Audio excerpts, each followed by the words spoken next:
You were saying you want to go? I was saying I want to go to, okay, not university, but my dad's college. Oh, great. And learn programming so I can... Quick question. Flash back to when you were 17 years. What were you doing then? What was your favorite pastime hobby? Now, having answered those questions, meet Mohammed Harem, a 17 years old boy who has built a 3D printer from scratch. Yes. Introduce yourself. Who are you and what do we have here? I'm Mohammed Harem, Uh-huh. and I'm a student at DeepMind Institute, Swift Robotics. So this is the first pilot college in Kisarian, and I can't say through 1 month, but through 4 weeks. So that's 5 days per week for 4 weeks, at 20 days. So I learned how to make my own 3D printer and how to use it within 20 days. That's unclickable. However, robotics was not Mohammed's cup of coffee. Just by sheer luck, he bumped into it and fell in love with it. Okay, just this year, I heard people talking about 3D printing technology. So I'm like, why not give it a try? So luckily my dad, he started offering that service at Swift Robotics. So I decided to give it a go. And I'm happy with what I've done, because I can now make my own personal things even, like my phone cover, anything made of plastic. And the shocking thing is, if you Google this plastic, it's actually made from sugarcane, arrowroots, yeah.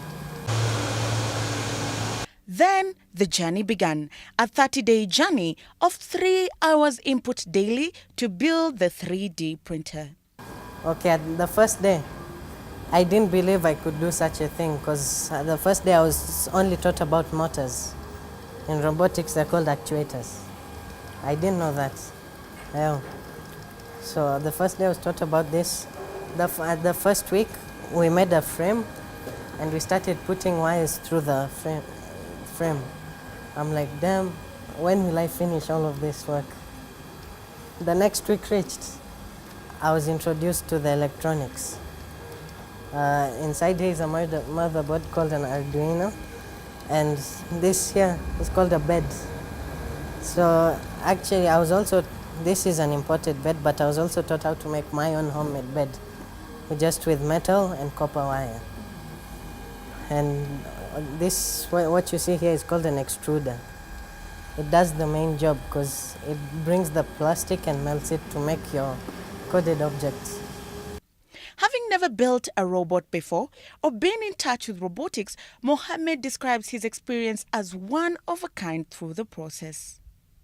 I think it was a fun experience, because not only did I learn to make a printer, but also, like, parts of the printer, I was taught how to weld.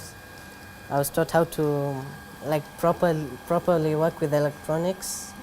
I was taught how motors work, which is physics. The whole journey of assembling the 3D printer has not been short of challenges, key being mathematics and physics. Mathematics and physics. Okay, with physics, first off, this bed has to be flat. Otherwise, your printed plastic won't come out good.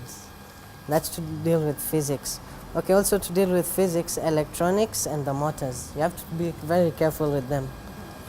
To come to maths, the amount of maths I'll have to put up so I can just make a printer the size of this table will be very hard. Contrary to the typical classwork, there is a lot of theory. Mohammed says, though equally challenging, he enjoys the practical aspect that courses in artificial intelligence and robotics demand. Okay, with classwork, you're not shown things practically. So you'll just start thinking that it's all a lie.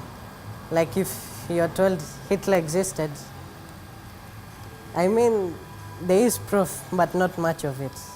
But now in 20 days, I was told, Harem, at the end of this course, you'll be able to make your own 3D printer. And look what I've done here. Shahid Mughal, Founder DeepMind Institute insists that gone are the days when teaching models were theory. The fourth industrial revolution is ushering in a new and fun way of learning through trying everything out. This is the matrix board. 1, 2, 3, 4, 5, like a graph. So we've just taught the child to first of all learn his 1 and 2. He's already learning colors here. Okay? So you tell him, okay, 2 steps forward and then 2 steps to the left. He's also learning left and right, the coordinates. So already you're teaching him on this board the X and Y axis. You understand? So he's learning X and Y axis, he's learning colors, and he's learning numbers. Without knowing, he's learning how to code, because this is a computer. He's giving it instructions. So the instructions he's coding into this computer is 1, 2, 1, 2. Or you can make it go 1, 2, 3, this way, that way, depending on what you want to do. So this is for the young children or those who are not attentive. Many people these days are not theoretical because they want to look at things and use them. The screens, mobile phones, laptops, they're so graphic. So that interest of graphic, you bring it in. Shaheed further goes to note that Kenya is taking the wrong approach in relation to nurturing its citizenry's skill set. The fourth industrial revolution demands of people to familiar themselves with coding and basic programming. We are actually on the wrong format. Look at India. India has standard 4 children who are coding. They go into advanced IT learning, standard 5 and 6. So by the time they come out, we had one example where we went to one of the government offices where they've got very sensitive data, extremely sensitive data. And they thought that it was so secure. And in fact, such offices really need to be dealt with by those in government who are in charge. Because here's an office, it's got all our personal, private, confidential data. We were able to do what's known as ethical hacking. That's where the client is present, he thinks his network is safe, and you hack it in his presence in less than 8 minutes, and you have access to everything confidential. Do you understand where we are going? And that was done by a 21-year-old man from India who had come to the conference as one of the speakers. Now he tells us that in his school, 100%, every student gets it. So that's not a pass mark. A pass mark is what else can you do above that. And the way they teach is these methods that are here. And that's what we're bringing to Kenya. And if I go to up to 50? It will be okay. With very few schools teaching artificial intelligence and robotics in the country, we seek to find out what was Shaheed's motivation behind setting up the institution. It's not my interest. We're the company that has employed me in their research and development, that is Swift Robotics, Artificial Intelligence East Africa. They have, by 2022, to put up an industry that creates robotic arms for industry and medicine and all other purposes. The difference between the arms we're putting up in 2022 are their artificial intelligence operated arms, meaning the arm can decide on its own how to pick an object just for the end purpose. It will not necessarily do what you think it will. If it finds an object was bigger than the one you designed it to pick, it will on its own figure out a way on how to deal with it, as long as you get your end product right. Is because they're setting up an industry. There's a vacuum. We have 4 years to create the manpower that will be required to drive that industry. So Swift Robotics came up with a plan to have another learning institute called DeepMind Training Institute. DeepMind Training Institute is not Swift Robotics' main business or enterprise. It's only to make sure that we do not have a vacuum to fill that industry, which is going to cost about 6 billion Kenya shillings. With the much needed support of his institution and Shaheed, Muhammad was able to finish his 3D printer. Muhammad notes that the best day of his life was when the printer did its first successful run. Actually, what I'm printing here is the first thing I ever printed with this 3D printer. And after we made it, I'm like, man, maybe this is just a fake. So I said, let's power it up and let it print. So when it just started, the first layer of the print, I was so excited. I took photos, I told my mom, my siblings. I'm like, wow, for the first time I've created my own thing. Well, the good news does not stop there, as the school was featured in a global award thanks to his innovation. Okay, our first conference, there were robots, there's this 3D printer. So I think I earned it for the hard work that I did together with my fellow students. This award was big for the school and equally a motivation to the other students to come up with their own innovations. One of those is a robotic spider which is being created by Prince Abato. And on my hand, as you can see, I'm holding a quadbot. So a quadbot is a spider-like robot, basically made for people who want to learn how to code. So it's made out of an Arduino board, which is basically a smaller version of the 3D printer. So what it does is that once you have updated the program you have coded, then it works according to how you did it. So it's helpful for people who want to know how their coding skill is, so it puts it into action. So that's basically what a quadbot does. Some are used for spying missions or maybe places where... His dream does not just stop there. In the pipeline, a nano drone. I'd like to create a lot of things. So basically, I think I'm interested in flying objects. Maybe we'd work on a nano drone, a small drone, basically making it like a little bit more tinier than usual. Yeah. And what would be its purpose in the market? It would be used by government, like maybe soldiers to go on spying missions, and even just for kids to play with them at home. But it should also be safety regulated, because you know that's what people usually do nowadays. They regulate their drones. Local is Yeah, reduce it to around 40. 40. Okay.